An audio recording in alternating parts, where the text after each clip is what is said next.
Amigos, de volta com a série Evangelho, Espiritismo, Caminhos de Amor e Felicidade.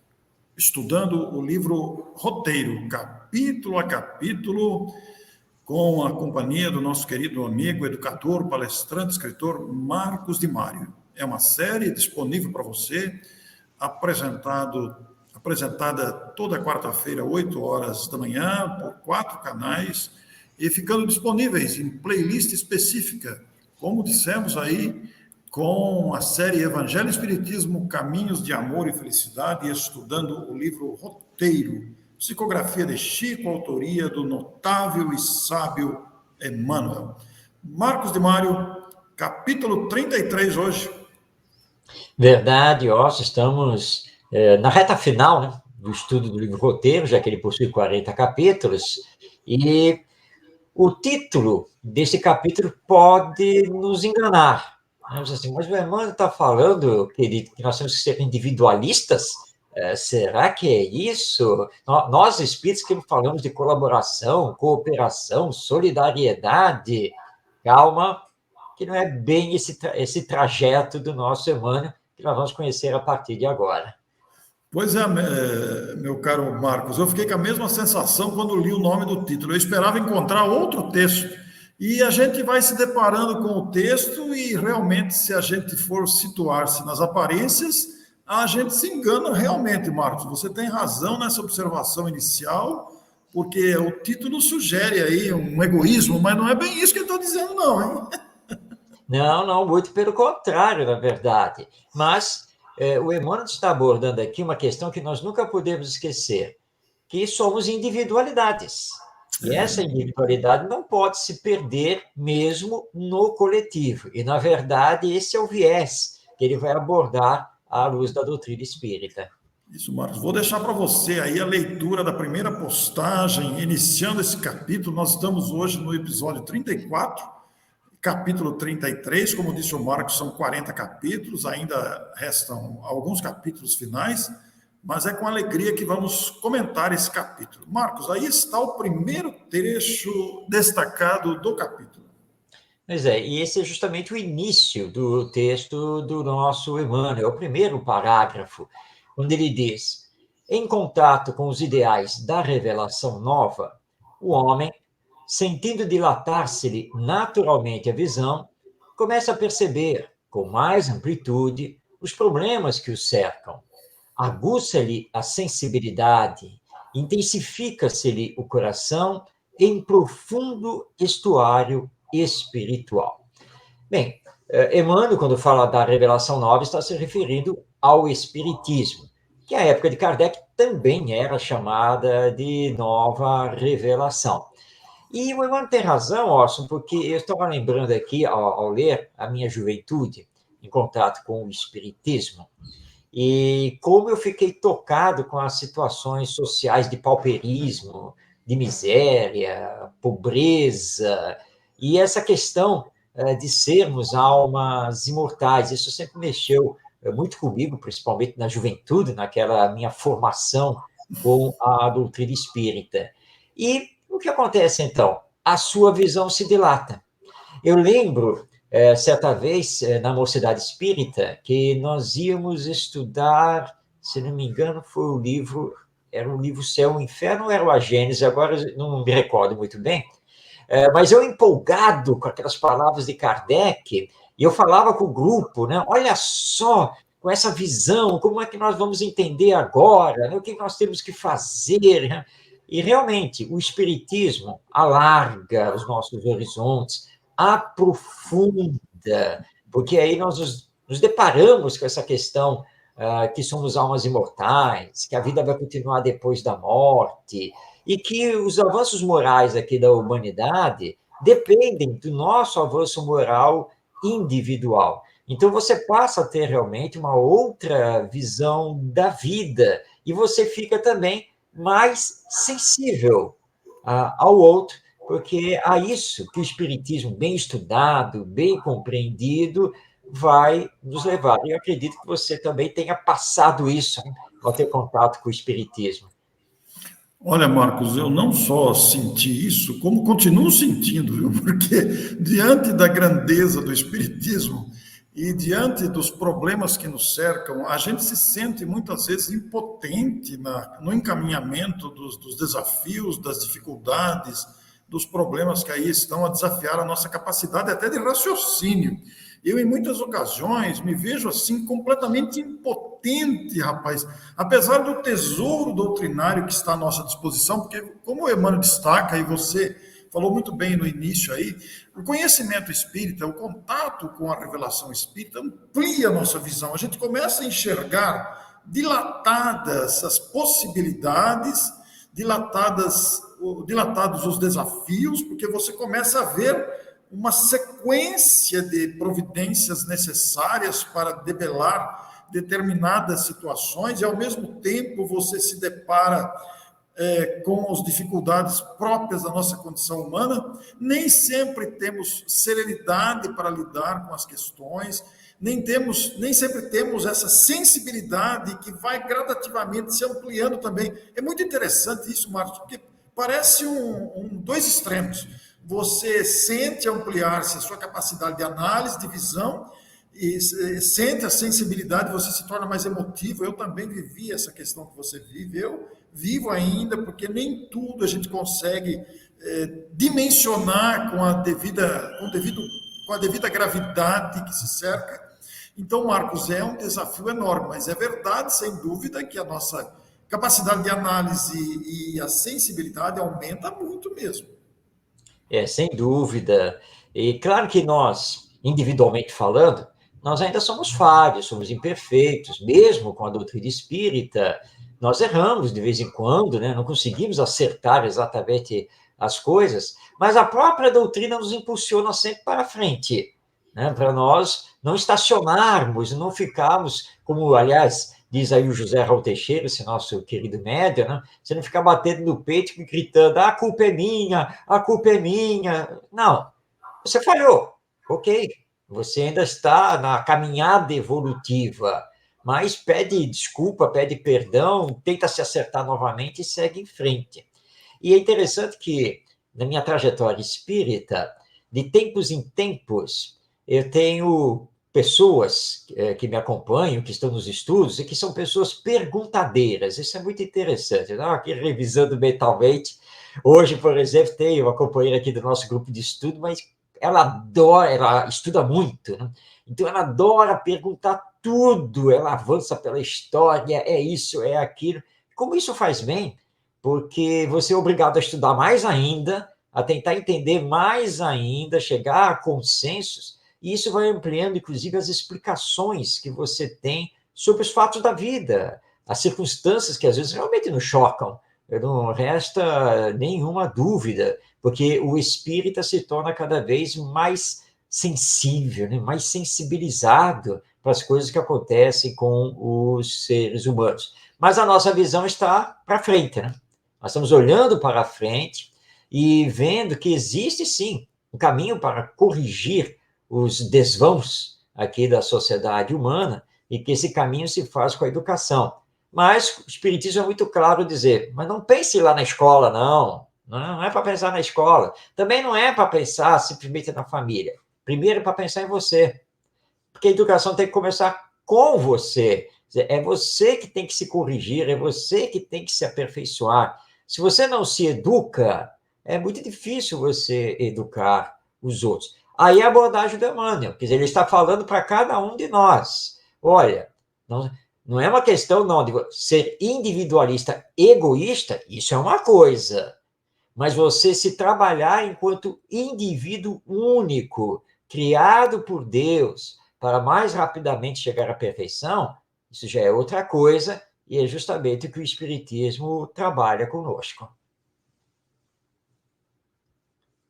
O Marcos, essa ampliação da visão, né, essa dilatação dos sentimentos, como ele diz aqui na sequência do texto, que não está aí na postagem que nós colocamos, o aprendiz, tomando contato com isso, desejaria acompanhar-se por todos aqueles que ama na caminhada da vida. Aí se inclui o cônjuge, os filhos, os pais, os amigos, os colegas, etc. e tal. Mas olha o que ele diz na sequência aqui, né? Se o discípulo não se rende à perturbação, porque existem discípulos ou espíritas ou adeptos da nova revelação que se deixa seduzir pela perturbação diante desses conflitos todos, né? Ou ao desânimo, e ao desânimo.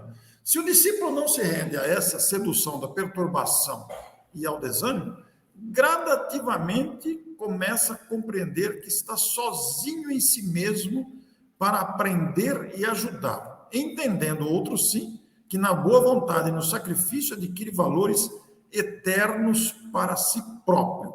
Essa advertência ela é muito grave, porque a gente toma contato com o movimento espírita, com a ideia espírita, com o ensinamento claro, lógico do espiritismo.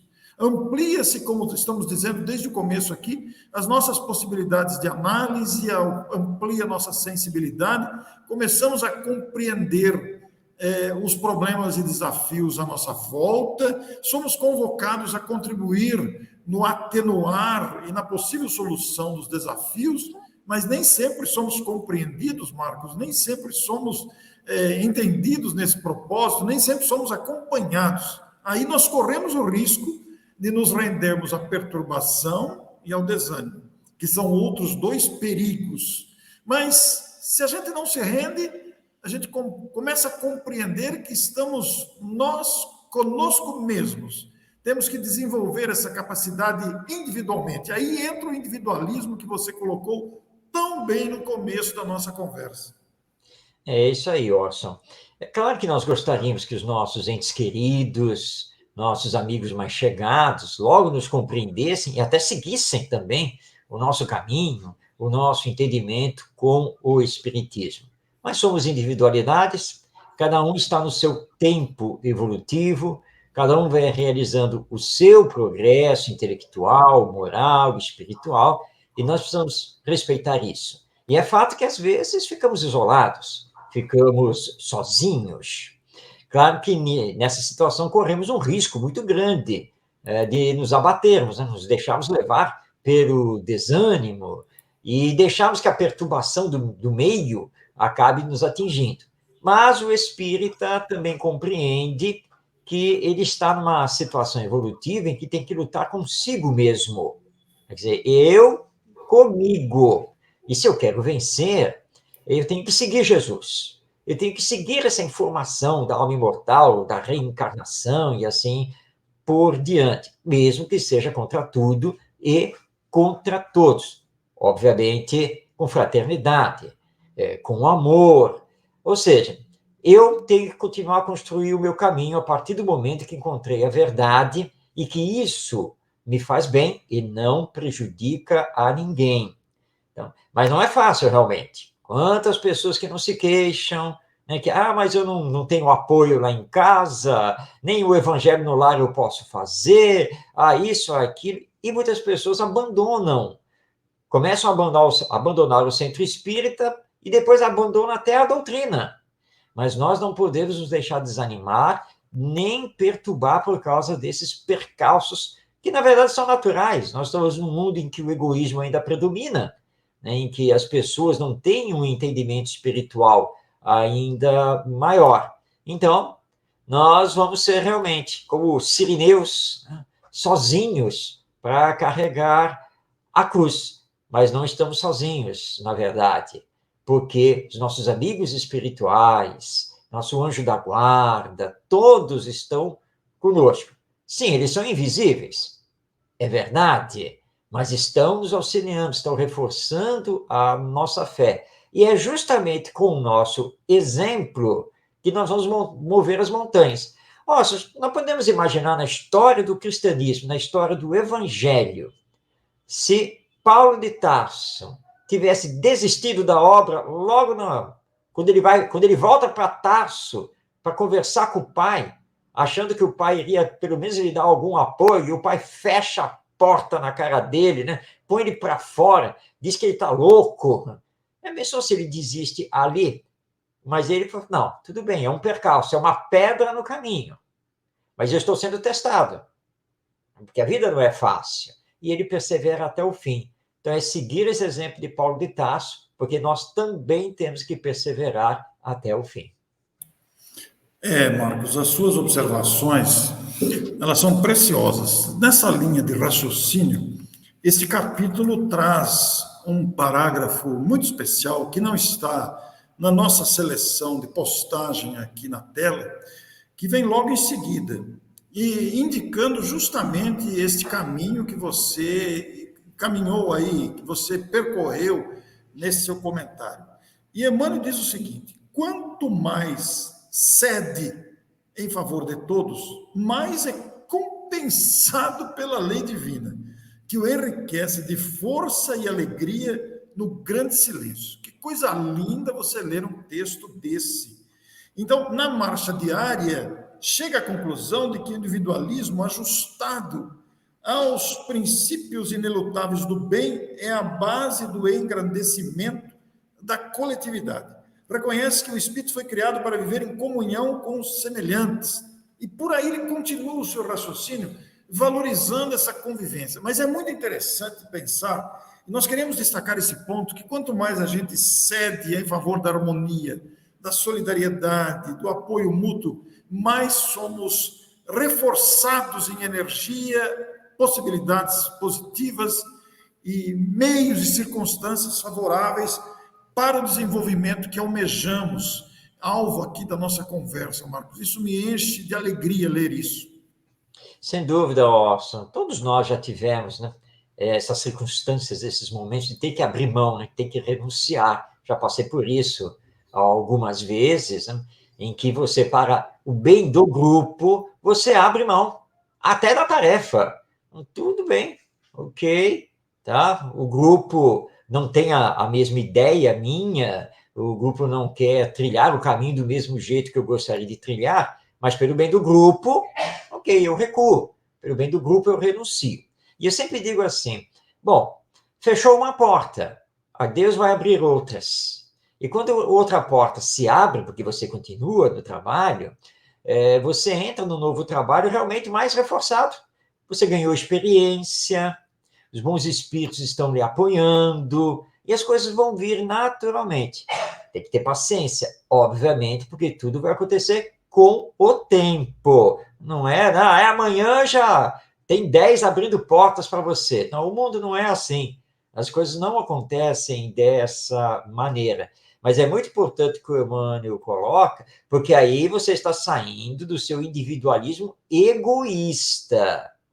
Você mantém a sua individualidade, mas a apaga momentaneamente para o bem do grupo. É a questão do regime democrático, eu converso muito isso com os adolescentes. Né?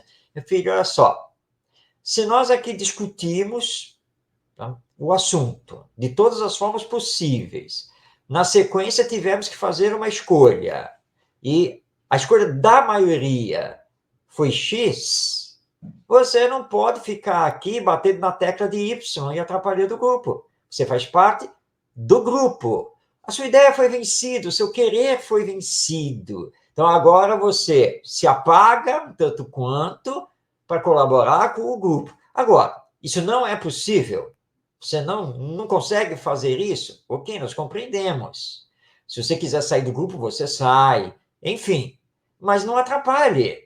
Você não pode ir contra o grupo, porque não tem que prevalecer a sua ideia, o seu pensamento, o seu querer. Isso é egoísta.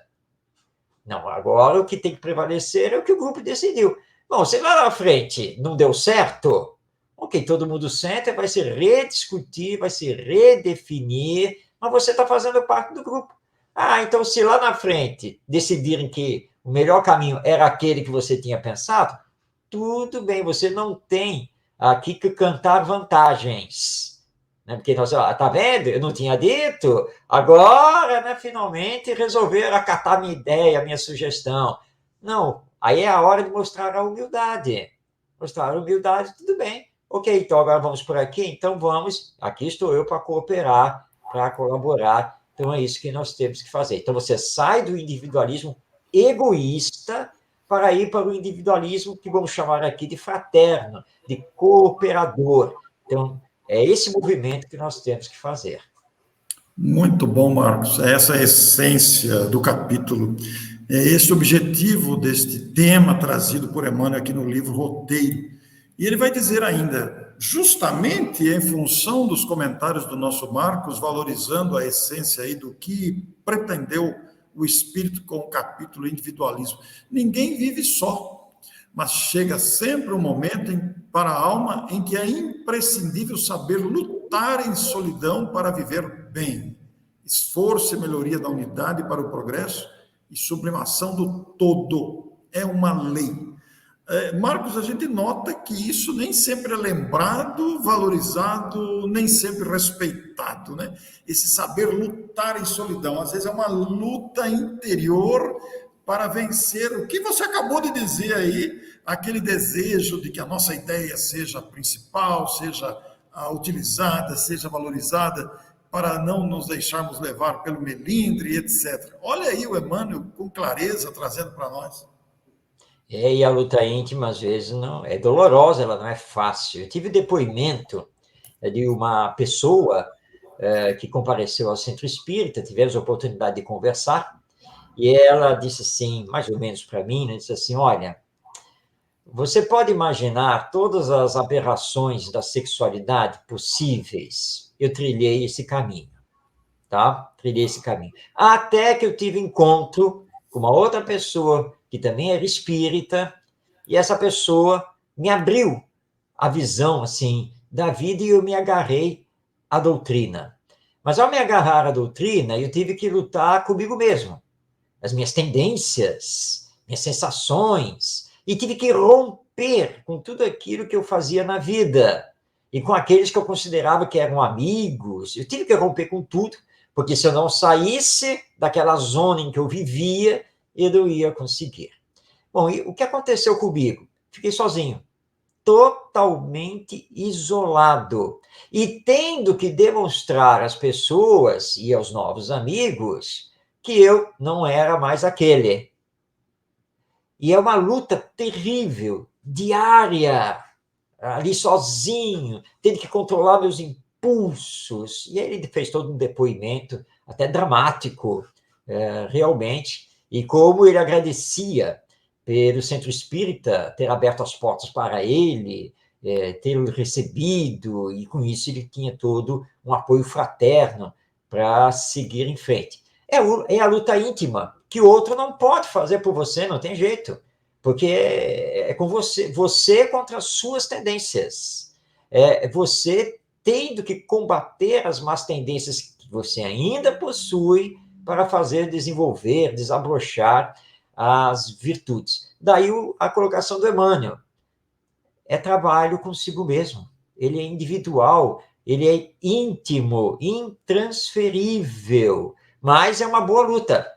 Como diz lembrando novamente Paulo de Tarso, né, quando ele fala, né, que ele tinha vencido a boa luta, que já não era mais ele que vivia, mas sim ele vivia como Cristo é que vivia nele. Agora, ele levou uma vida inteira, né? Uma vida inteira nessa luta para chegar a isso, e ainda declarou lá na carta que muitas vezes ele não fazia todo o bem que queria e ainda fazia o mal que não queria, né? Que é uma colocação bastante humilde dele. Então, essa luta é conosco mesmo, mas Deus não nos abandona. E isso que o Espiritismo nos mostra. Você não está abandonado, você não está sozinho nessa luta. Os sirineus aparecerão na sua vida, os bons espíritos estarão ali com você, e se você conseguir vencer a si mesmo, você será muito bem recebido no depois da morte, né? O vencedor, né? Aquele que reparou o seu passado consigo mesmo, né? Isso realmente é brilhante e até difícil de descrever, né? Porque é um sentimento muito íntimo da pessoa.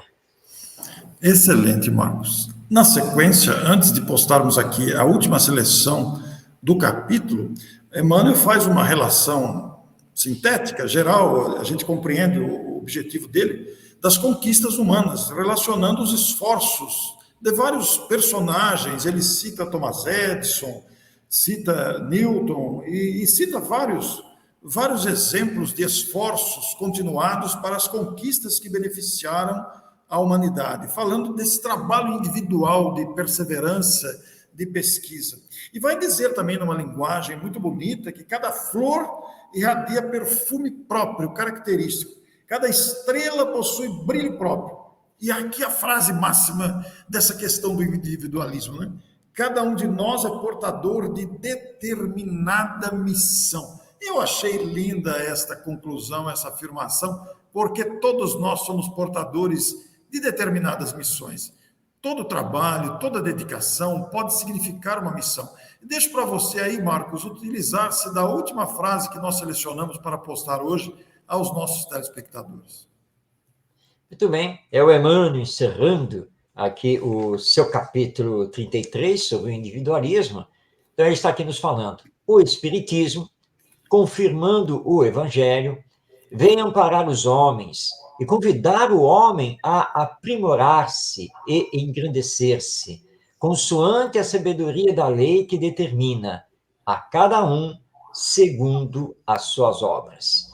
Então, o Emmanuel está nos trazendo aqui o Evangelho, está nos relembrando esse ensino magistral do nosso Mestre Jesus e nos dizendo que a nossa grande missão aqui na Terra é justamente nos aprimorarmos, nos engrandecermos, porque assim nós estaremos colaborando com a obra divina e com a transformação moral da humanidade. E isso não significa que o seu nome tenha que ser gravado pela história. Não, porque, na verdade, são poucos que a história grava realmente nos seus anais. Mas onde estivermos, com as nossas capacidades, com o nosso potencial, em nos renovando e sendo luz para os outros, já estaremos cumprindo a nossa missão aqui na Terra. Lembrando que no Livro dos Espíritos, quando Allan Kardec pergunta sobre a finalidade da encarnação, os espíritos, além de informarem que a encarnação serve para repararmos o nosso passado, melhorarmos, etc., eles dizem que também encarnamos para cooperar com a obra da criação divina. Olha que coisa bela! Então, façamos a nossa parte. Façamos o nosso trabalho com a máxima humildade possível, sem esperar recompensas, porque é da lei, como bem resumiu Jesus, que a cada um será dado segundo as suas obras. E não nos preocupemos com isso, porque isso é com Deus, é com a sua lei, que é totalmente justa. Nós só temos que nos melhorar e trabalhar pelo bem de todos. E é isso que o Espiritismo nos traz ao reviver o Evangelho. Que ótimo, né? E foi muito interessante você dizer do nome gravado na história. E considerem que mesmo que as pessoas que não têm o nome gravado na história, nem por isso deixaram de contribuir para tudo que vivemos e desfrutamos na humanidade e vamos aprendendo. É uma satisfação muito grande. Na próxima semana, nós teremos aqui o capítulo 34 do livro Roteiro, com o significativo título Observações. Vamos ver quais observações o nosso Emmanuel vai trazer. Muito obrigado a você, Marcos, muito obrigado aos amigos que nos acompanharam e até a próxima semana com mais um capítulo, mais um episódio do livro Roteiro do nosso grande Emmanuel. Até lá, muito obrigado.